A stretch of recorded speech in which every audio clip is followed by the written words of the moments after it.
right, who ordered the human analog? All right, so our human analog's in place, and we're going to shoot at close range directly into the sternum with our top 2 ammunition, which is the teeth shot and the bone bullet. Now, the idea here is that when a pathologist is examining the victim, there'll just be shattered bone everywhere, and there won't be direct traceable evidence like you might see with a lead bullet. All right, we're going hot. And first up versus human analog number 1 is the supersized bone bullet. All right, let's find out once and for all if there's any truth to this myth. Here we go. In 3, 2, 1. Cool. Ah, we got a hit and we got penetration. Off to the pathologist. All right. So the bone bullet did exactly what we wanted it to. We've got great penetration, high accuracy. This black dot right here is where I was aiming, and I can see inside that there are bone fragments. So it's looking really good for the myth right now, but we won't know for sure until we get to the doctor.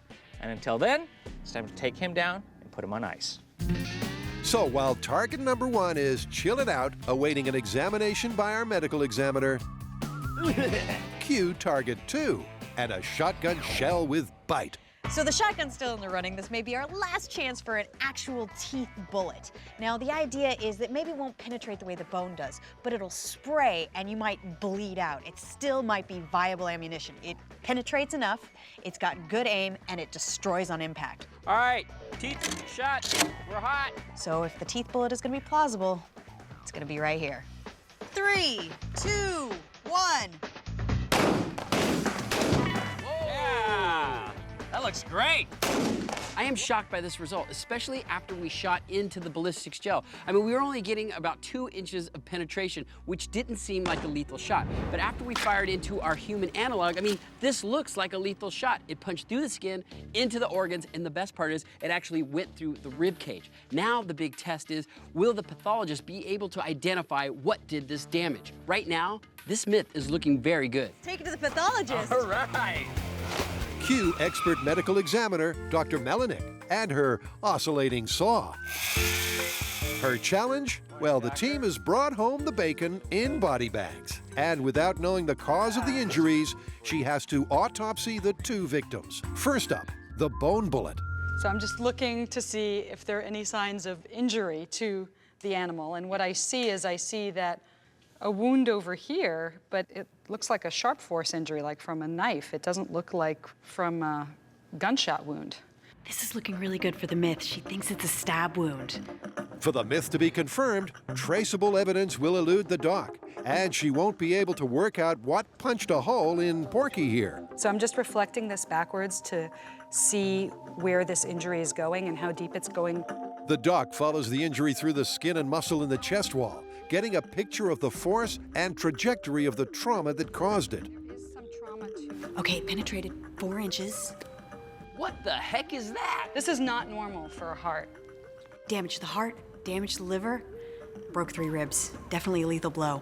The bone bullet clearly fulfilled the lethal requirement, but will it fool the pathologist?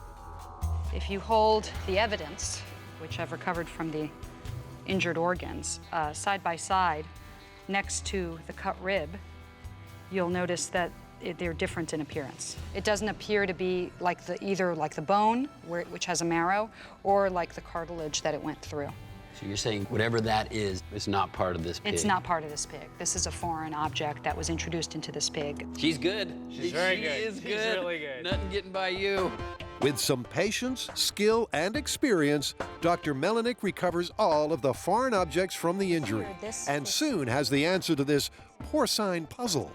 All right, so doctor, after all of this, what are your findings? Inside the body, I saw damage to the organs that is consistent with gunshot injury, and then I found the pieces that we put together in the shape of a bullet. All right, so our technique of using a bone bullet to disguise the cause of death is not going to fool you. No. All right, well, we're not finished. We got one more technique to see if we can fool you. Okay. Now, our forensic pathologist is examining for the teeth shot. On the one hand, it could be more crushed up, less evidence. But on the other, it could be more foreign. All right, so doctor, just on first glance, what do you think happened here? Well, I see an entrance wound with scalloped edges, like a cookie cutter or flower, and then I see some satellite wounds, which have particulate material that look like, not like shot, but like tooth or bone. I think that this is most consistent with a shotgun wound. Once again, the doc has it all worked out. First, that it's a wound from a shotgun. Second, that the pellets were not BBs, but teeth. And finally, even if the wound had been near the mouth, just like the bone fragments, the doc would easily have detected the foreign material. You can't fool the forensic pathologist. This one's busted. Definitely busted. Totally busted. Thank you so much for your help. Thank you. Did you have fun? I had a lot of fun, thank you. Yeah, I didn't. That was disgusting. Now, this myth is all about creating a lethal projectile without leaving enough evidence to tie you back to the crime. As far as our bone bullet goes, it had excellent accuracy, great penetration, and even shattered inside of the pig. But unfortunately, there were enough fragments left that the forensic pathologist could glue the entire thing back together and reveal the rifling marks along the length of the bullet, which is enough to tie you back to the weapon.